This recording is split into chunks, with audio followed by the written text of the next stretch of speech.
Mr. Tracy Currington. It's 8:04. We're so late.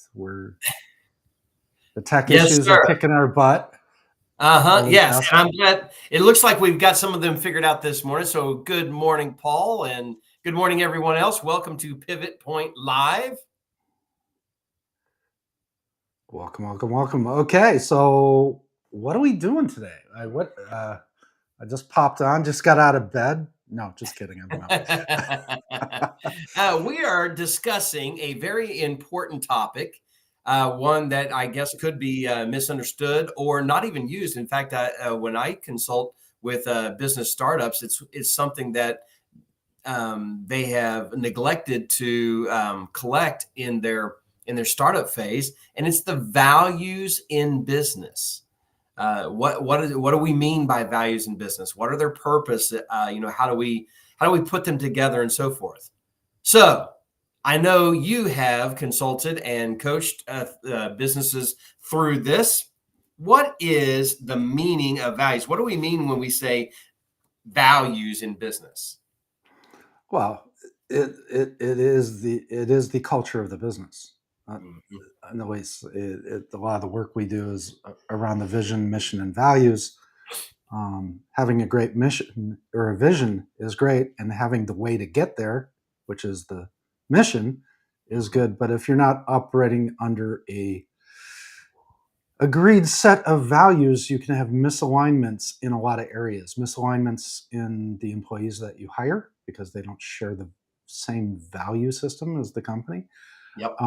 Misalignments in your partners, your uh, your your strategic business partners, because their companies may not operate on the same value structure that you do, and right down to customers, right? Mhm. If your customers don't align with your values, that could blow up in your face, Yeah.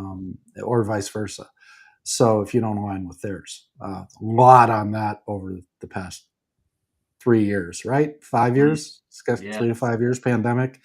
values, social justice, all that stuff. A lot of companies are kind of struggling with their values right now because um, they're really hard to understand, and there's Mhm. so many perspectives on values. So it's important Mhm. to understand not only your personal values, but the ones that you want to portray in the company that you run, so you can hire the right people to grow the business. Right. Yeah, I was thinking that if vision answers the question what we do and mission answers the questions why we do it, then values must answer the question how we do it. Like it's kind of like the rules for playing the game. Yeah, and I would say it's not more how, it's more of in the spirit of, right, as opposed to how. It's more like in the spirit of, like, our values are, authenticity. That means we're going to be real. We're not going to lie to you. We're going to do exactly what we say we're going to do. We're going to deliver on the dates that we do it. We're going to do in the spirit of Mm, authenticity, or in the spirit. I see companies use the value of love, right? We're mm, going to do it because we in that spirit, with love back and forth, and we're going to do it in such a way that you are going to feel the love we have for all of mm. our customers and people in general. Right. You mentioned in the spirit of, I'd never heard it put exactly like that, but thinking about the word inspiration in spirit. So Okay. in the Yeah. spirit of, and so like there are companies that are inspirational. And would you agree that the values, when they're lived out, when they're expressed, and it develops that culture within that business, that it may very well be the values that distinguish them from other companies in their industry? Yeah. I think if we look at, I always go back to the NFL, right? I'll talk about the Detroit Lions today Okay. because it's a perfect analogy to what we're talking about. Detroit Lions has, over the past 30 years, 50 years, 1,000 years, have had um, have had some of the best talent out there. Mm, And they've always been missing, right? A great coach. They've never had a great coach. And what's this new guy doing that all the other coaches for the Detroit Lions don't do? Well, he's instilled a value system that creates cohesiveness in his team. Wow. Huh. Okay. And it is a value system that is based on hard charging, aggressive play. I mean, if I was building out the Detroit Lions values, leave it all on the field, and go forward, where the value systems, the coaches prior to him were very timid in their operation. They would not go for it when it needed to be gone for. Now, it cost them last year, right? Yeah. And in the playoffs, because that value system produced a loss. The call to go for it was probably 90% of the fanship a bad call. However, I respect the fact that they stuck to their values and they didn't aggressive change it. play. Yeah. The aggressive play. And this year they'll be a more honed team and have a deeper cohesiveness. He, in retrospect, he may have cost this year by going against his values last year. It would have left the team a little less cohesive, questioning why they didn't go for it. And at the cost of the team making one call the opposite way was probably not the best idea. So to him, the cohesiveness of the team was more important than winning. Not than winning, because obviously they try to win, but more important than that one call. Yeah. I'm thinking like, so I have personal values, and no doubt you do. And I think every one of our viewers, you have values, even if you haven't articulated or designed, like, put them in a name and put a meaning and a story behind them. If you haven't done that work, you're still operating on a set of values. And when you exchange your values for what somebody else wants you to do, or you follow somebody else's plan, it's kind of like the shifting of identity, that you can get lost in your own identity about who you are when you're not operating authentically from the place of your own values. And Paul, you helped me really, really good with this. One of my values is freedom. And everyone viewing this, I'll go through the story. Paul kind of coached me through. Do I want a Jeep Wrangler Rubicon? Remember this? Remember this? I remember that conversation. And you helped me to understand it's not a Jeep Rubicon, right? It's not the Rubicon you want. And I'm like, yes, it is. I've been wanting one of these for a long time. He said, you said it's freedom. And I'm like, that is a core value of mine, that I want my freedom. And when I don't feel like I have my freedom,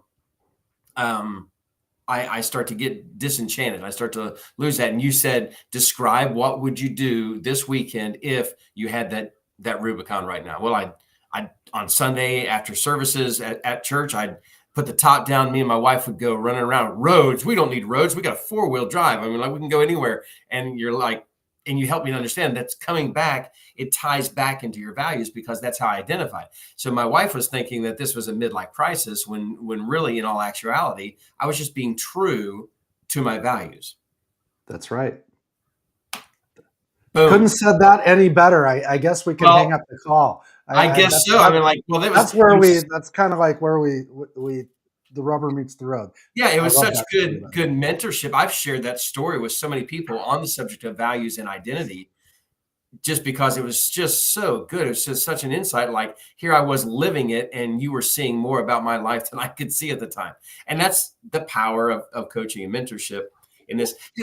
Go ahead. No, that statement right there was it, right? Okay, that is the biggest thing, is very few people sit down and really, really identify what their values are. Mm-hmm. So how can you be true to something, true to yourself, if you don't even understand yourself? Yeah, right. So when you're building your company, and because it's an extension of you, your company is an extension of you, is understanding the values that you're going to operate from, the people that you want to hang out with, right? People who don't identify their values end up hanging out with the wrong people, mm-hmm. and having a lot of conflict in those relationships. Mm-hmm. So I was thinking about those companies that are no longer around, And I did a Google search because I knew we were going to be talking about values in business. And I was thinking about, like, what happens when a company is not, when there's not an alignment, or they haven't figured out their values, they haven't aligned on their values. Can you ask that again? I'm sorry. It blipped out for a second. Yeah, I put in, I asked ChatGPT. I asked what happens when a company doesn't align in their values, and what examples of companies that in the last 2 decades that that did not have their values correct. Where are they now? And it brought up, and Enron was one of the companies that it brought up. Lehman Brothers. It brought up Lehman Brothers. It brought up Toys R Us. And it even said the app, and you brought this up, and I love what I'll use your word again. It said the absence of a cohesive, values-driven strategy may have hindered Toys R Us ability to navigate through challenges in the 21st century. Yeah. And Blockbuster. It said that they were, that their issue was coming back to a Blockbuster's mission statement to be the global leader in rentable home entertainment by providing outstanding service, selection, convenience, and value. And it said that they failed to prioritize the customer's needs and preferences, and it contributed to its demise. So at Radio Shack. As a kid, like Radio Shack was like the technical place that you went to because it had everything, right? For like as a kid growing up in that space. But these right here. So what happens from your point of view? Just these are just examples, but what happens that you've seen in other businesses when they? Well, I haven't seen your list, but I like your number one call because Enron. Yep. If anyone knows about Enron, that is like the perfect example of a company without a value system, right? Enron fell due to greed and inauthenticity, and they were screwing people everywhere. And the upper echelon of Enron, their operating value was get money any way you can. Yeah. And get a lot of it, right?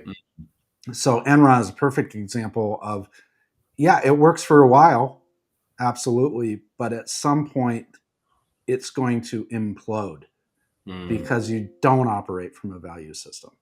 And I go back to the Lions are a great example of not operating on a set of values in the organization for the longest time and not able to create cohesiveness, because there is no better analog to business than football.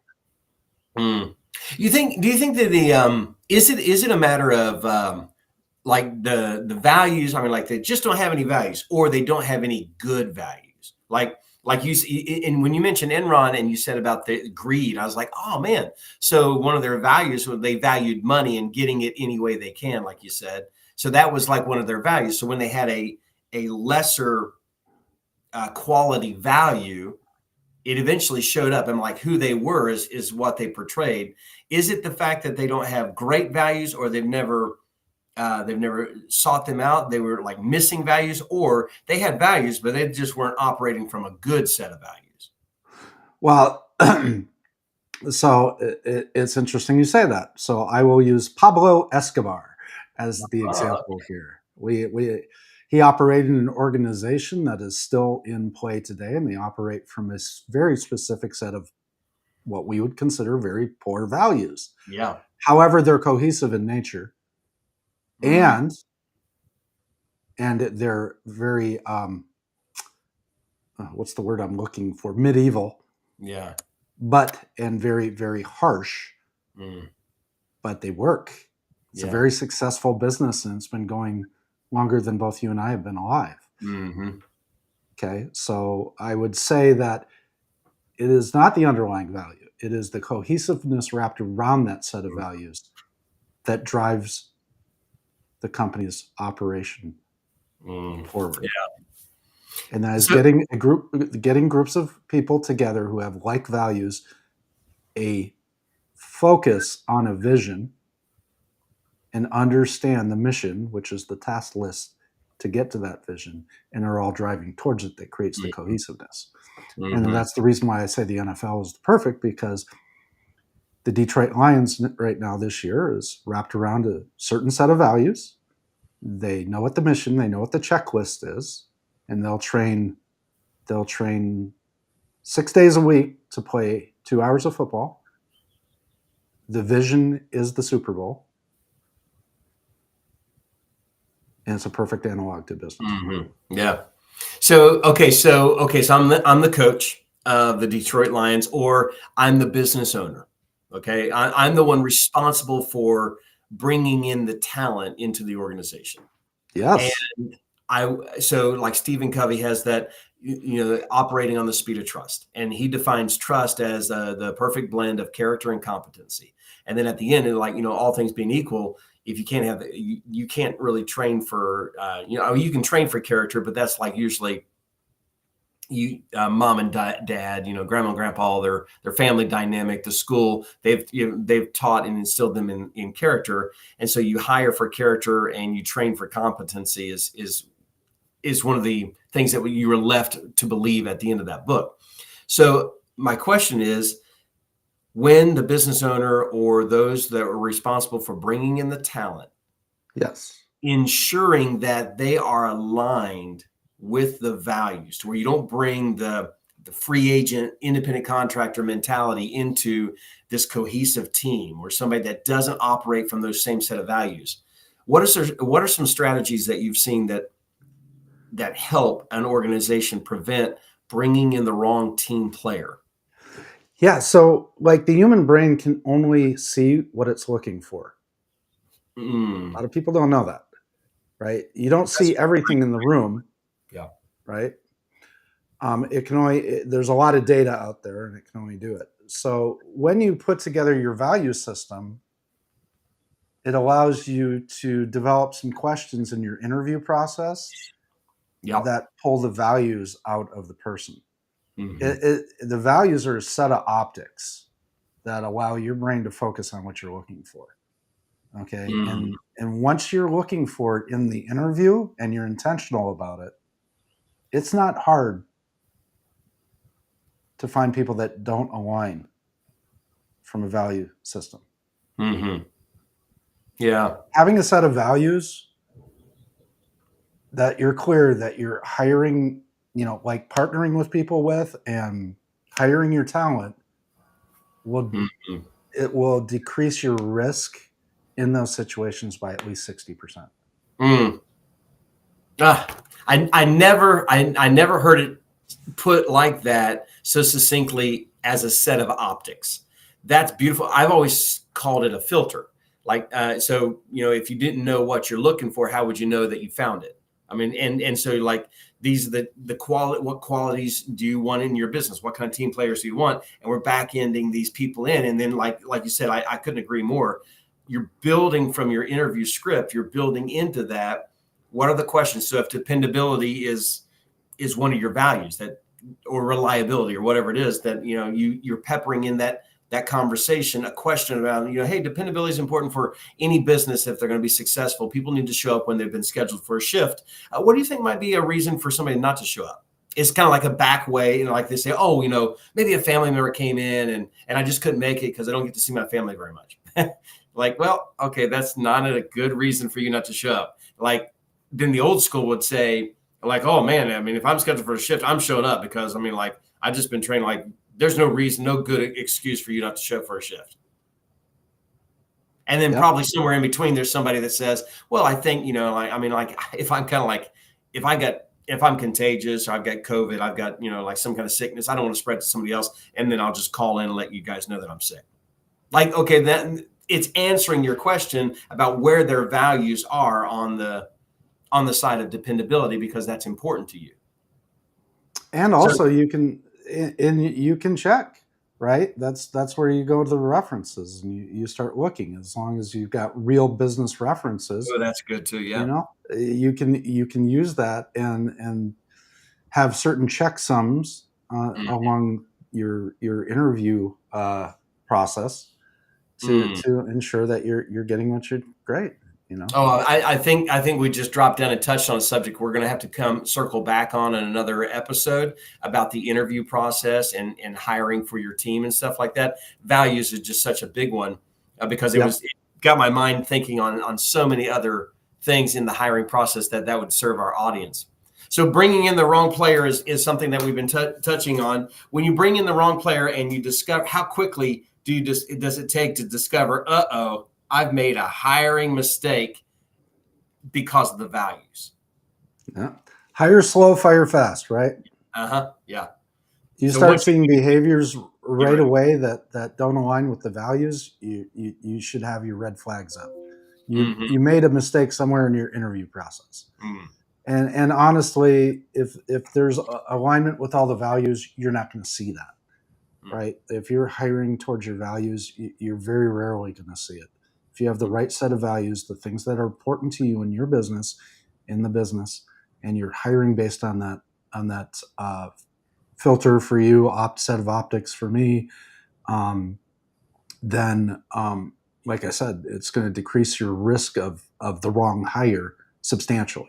Mhm. And Yeah. then the rest, a lot of it is on you.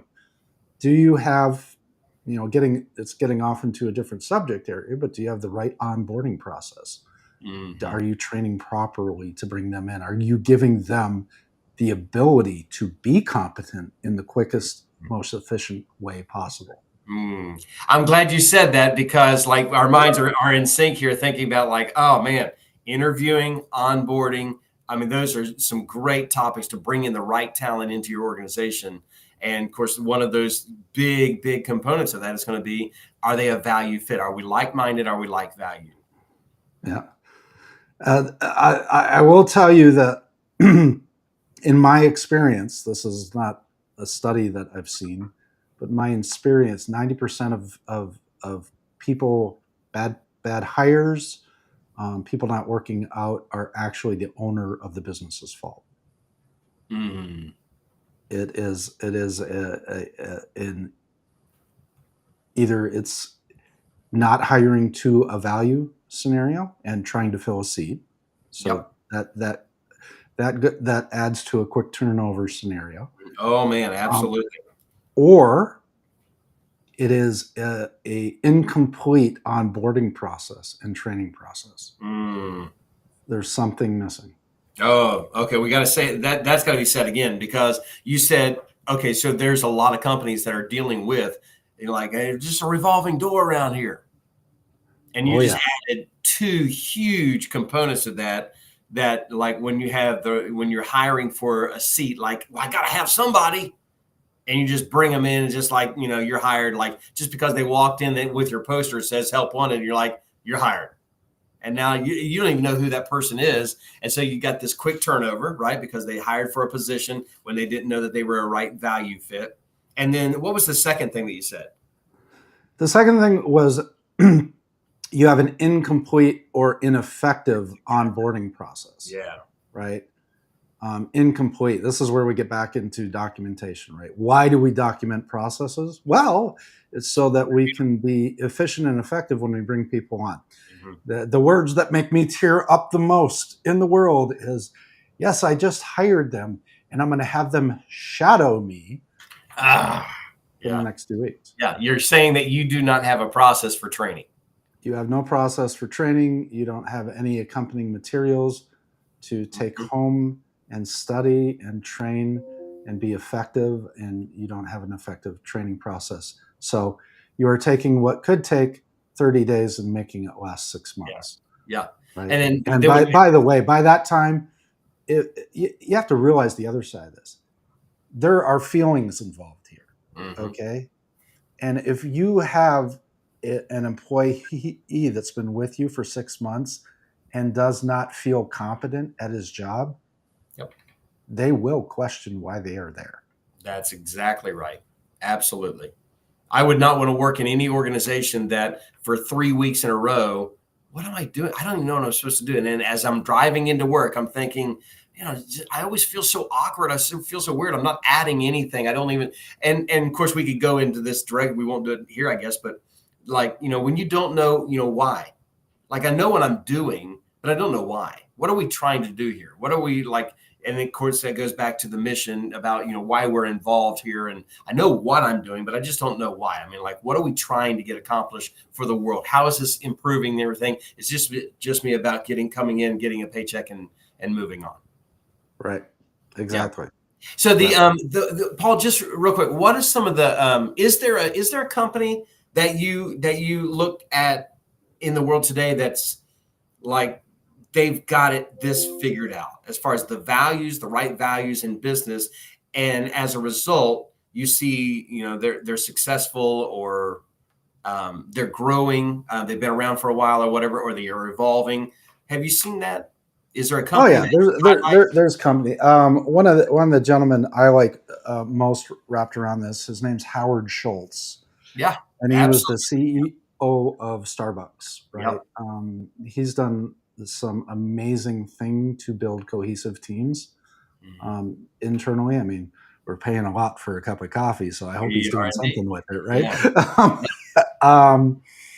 But he's found the team member in Starbucks is a very empowered person, a very empowered employee, and their onboarding processes are unbelievably efficient and effective, and the way they treat their employees is very, very good, and they have cohesiveness from the front line through the executive. So it's I would say Starbucks is a good example of a very well, not perfect, nobody's ever perfect, but a very well orchestrated mission, vision, values, infrastructure to build cohesiveness throughout their teams. Yeah, and mine, of course, would be Chick-fil-A. Because I've seen it, witnessed it firsthand. So, and it's funny, you and I always kind of, because we have a background in the food industry, in the food and beverage industry, we go to those things as examples. But I just this last week, Chili's is going to be, all of them will be shut down in a year, is what my wife and I read. And the Chili's. And we just saw Red Lobster is closing like 100 locations. And so it's just, when I think about those two organizations, and I think about how they started, and this would be a good way to kind of, consider maybe this a segue into another episode later on. But they started out with good values, but they were never followed. I mean, it was just kind of like print on the wall. Oh, that's that's that is a virus in so many companies. Yes, I mean, they had it. They had the recipe for success. They met with success, and then they left the recipe. They left the values. Maybe they, like you said, they hired the wrong managers because they weren't looking. They were looking for a seat to fill, a position, an authority position to fill, and they never checked their values. And so like there was this erosion. I think you used the word erosion of the company, because they drifted further and further away from their true north, from their shining star, their value system. And now here they are later on, they're met with this, because I remember, when Chili's came out, big. So I will tell you this, and as you were talking, I was thinking, you're talking about erosion, but I think a better analog is cancer. Once you lose sight of your value system in your business, and you stop looking through those, that filter, that optic, then you allow free radicals into your system, and they become cancerous, and they grow, and they infect other cells in the system. And then the end result is so death. true. So true. So Chili's is a perfect example of that, as you said. Red Lobster, they're dying of value cancer, cancer of their value system. The last it was probably 2 months ago. I took my family out to a Chili's. It's right on the highway. It's convenient. I don't normally go there. If I go, it's to carry out. But we went there. We dined in, and Paul, I'm telling you, you mentioned the cancer. you allowed people that are not like-minded, not like-valued to come in. No joke. The girl that was taking our order, in the middle of our order, answered her phone. She's taking our order and she's got halfway around the table. I was taking another couple out, and it's just me and my wife and this other couple, and we're having the conversation. We're looking at her, and took the order for the one side of the table. She went to the other side of the table. She's like, "Oh, excuse me," and and she took the call My God.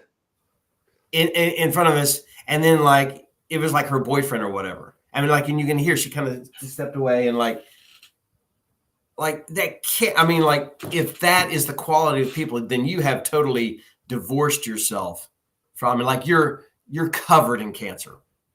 Yeah, you're on life support at that point. Yeah, Right? and so like so I wasn't surprised to read that they were going to be closing down in a year if that is the way it looks on across the board.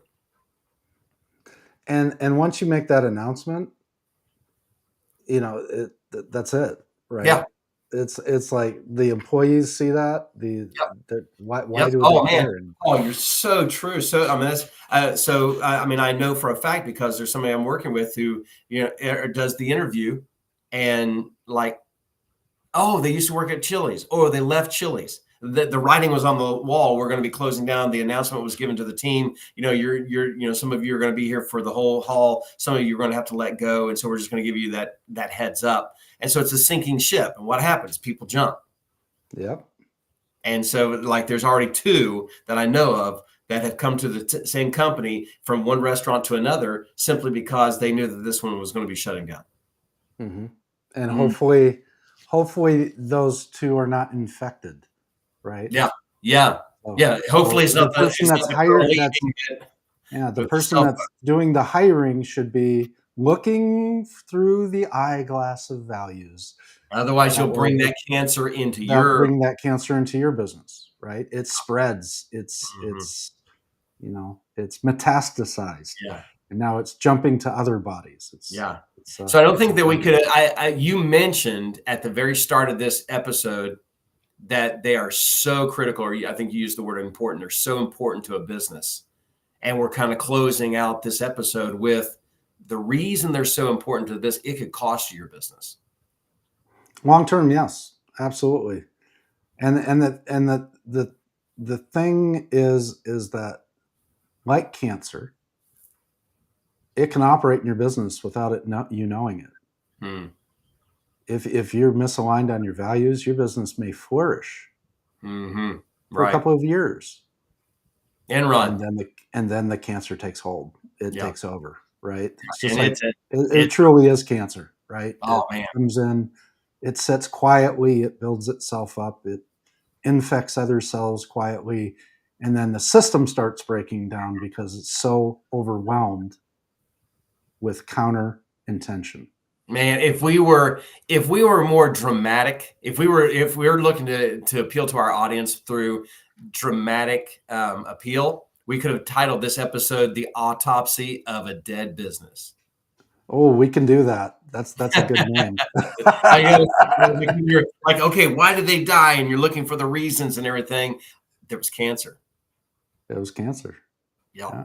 Good stuff. I love it. Great episode. Yeah, Boy, I think I come up with like 2 or 3 ideas for other episodes that we're going to have to serve our audience with. absolutely. Absolutely. So, what's your big takeaway?